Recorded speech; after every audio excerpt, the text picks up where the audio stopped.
Welcome to SOL topic number 11A on regression. Regression is a way to determine if there is a relationship between two variables, and if there is, we can find a curve of best fit. This will give us a prediction equation that we can use to predict future data. We are definitely using our graphing calculator, and some of the equations that we can find are linear, quadratic, cubic, exponential, and logarithmic. So step A, we need to make sure we know how to enter data into the calculator. So go grab your calculator if you don't already have one, turn it on, and let's push the stat button. That's where all the statistics things are.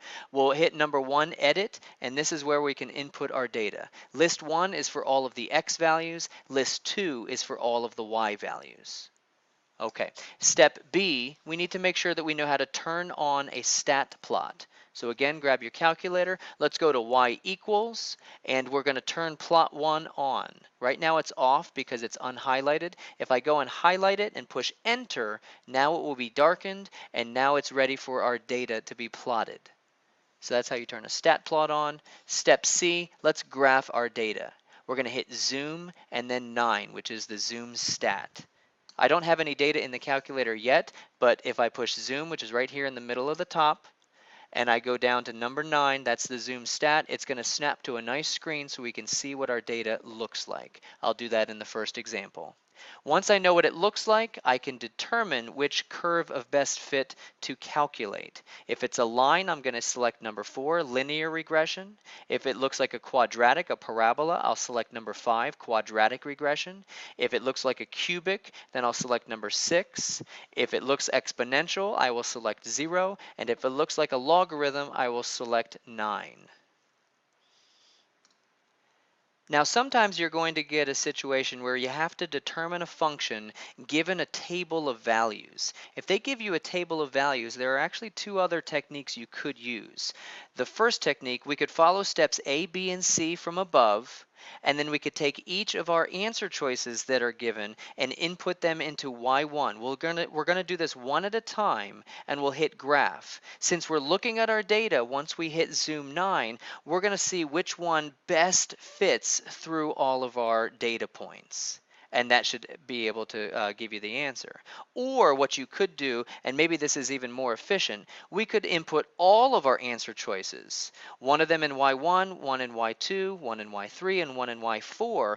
And then we can go to second graph, which is actually our table, and we'll look at the table of values. And we're going to see which table of values is closest to the one in our problem. Now sometimes you might need to change what the table looks like. In that case, we're going to hit second window and go and play around with the table. Ultimately, it's the delta table, the little triangle. That means the change in the table. Sometimes you don't like to count by ones. Sometimes you'd rather count by 0.5s, and you can change that to count by 0.5s. So you might need that on one of the problems in your practice set. Let's look at a first example.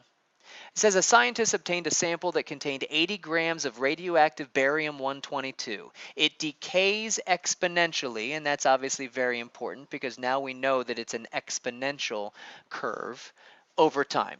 The amount of barium-122 that remained in the sample at observed times is shown in the table. Okay, so here's our table. We've got our X's up top and our Y's on the bottom.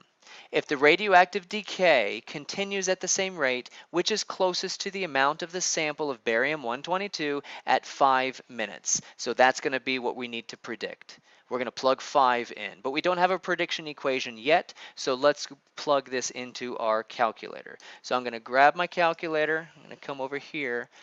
I've got my X's, I'm going to go to stat and enter, and I'm going to put my X's right there. So 0, 1, 2, 3, and 4. I'm going to go over to my Y's and I'm going to put my 80 and my 56.6, my 40, my 28.3. I hope that you're doing this with me. I want you to make sure you know how to push these buttons in the calculator, and my 20. I'm going to double check my data, but I'm pretty confident that we've got that. Okay, great. Now I'm going to go to my stat plot. I've actually already turned it on because I already showed you how to do that. Let's press zoom 9, and we can see our data is It looks like a bit of a decay. It told us that it's an exponential decay, so I see that my data looks like this. I'm going to go to Stat and go over to Calculate, and I know that it's an exponential regression. I'm actually going to push up to get to the exponential regression. Where is it? Number 0. There's our exponential regression. I'm going to push Enter, and we'll go down here to Calculate. It's going to think for a little bit, and it's going to give me my curve of best fit, my prediction equation. So A is 80.018. So we've got Y equals 80.018. And let's go back to the calculator. And then this is my base is 0.707 raised to the x power. So 0.707 raised to the x power. So here's my prediction equation.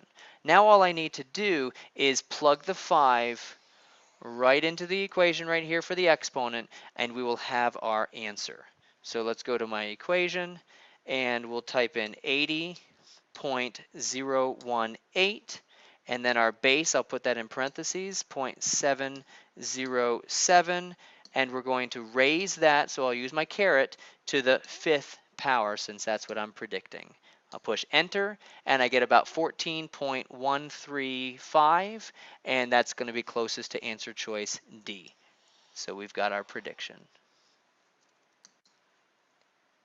Great, so let's look at example 2. It says the table below shows the value of a certain collectible baseball card over 8 years, and it gives you a table of values. So you could do what I just did in the first example and plug these in for list 1 and these in for list 2, and since all of the examples have exponential answers, or excuse me, all of the answers are exponential, you can just do an exponential regression and find that. I'm going to show you a different technique just in case you want some variety. I'm going to plug this answer in for y1 and this for y2 and this one for y3 and this one for y4, and I'm going to show you how to read the table. So I'm going to pull up my calculator, I'll bring it on over here, and let's go to y equals. I'm going to turn off my plot since I don't want to plot that data anymore, and I'm going to type in each of my answer choices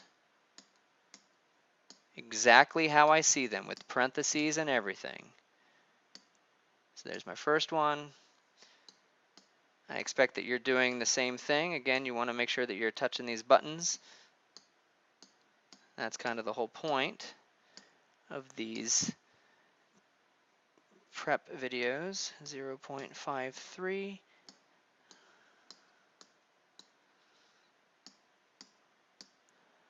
And let's get our fourth one.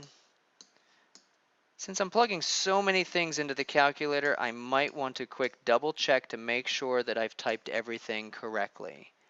So I'm doing that right now, and it looks like I'm correct. Okay, so this method requires us to go and look at the table. So it's up here in blue, so I'm going to push the blue button. Second, table.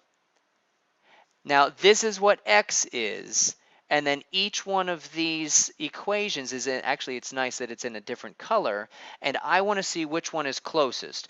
If my table says 1, 3, I'm going to go to the 1 and I'm going to see which one is closest to 3. And it looks like it's the pink one. It's a little off, but that's okay. It's what's the best fit. Let's go to the next one. 2 should be pointing to 5, and that's about right. And then 3 is pointing to a 9, and that's about right. It looks like we have our winner, which is the Y4 slot. You can go all the way up to 8 just to make sure it should be close to 69. Here's 8, and well, actually that looks like 91. But it's closer than any other ones. So this is a technique that can get you the closest one, and it looks like we've got answer choice J.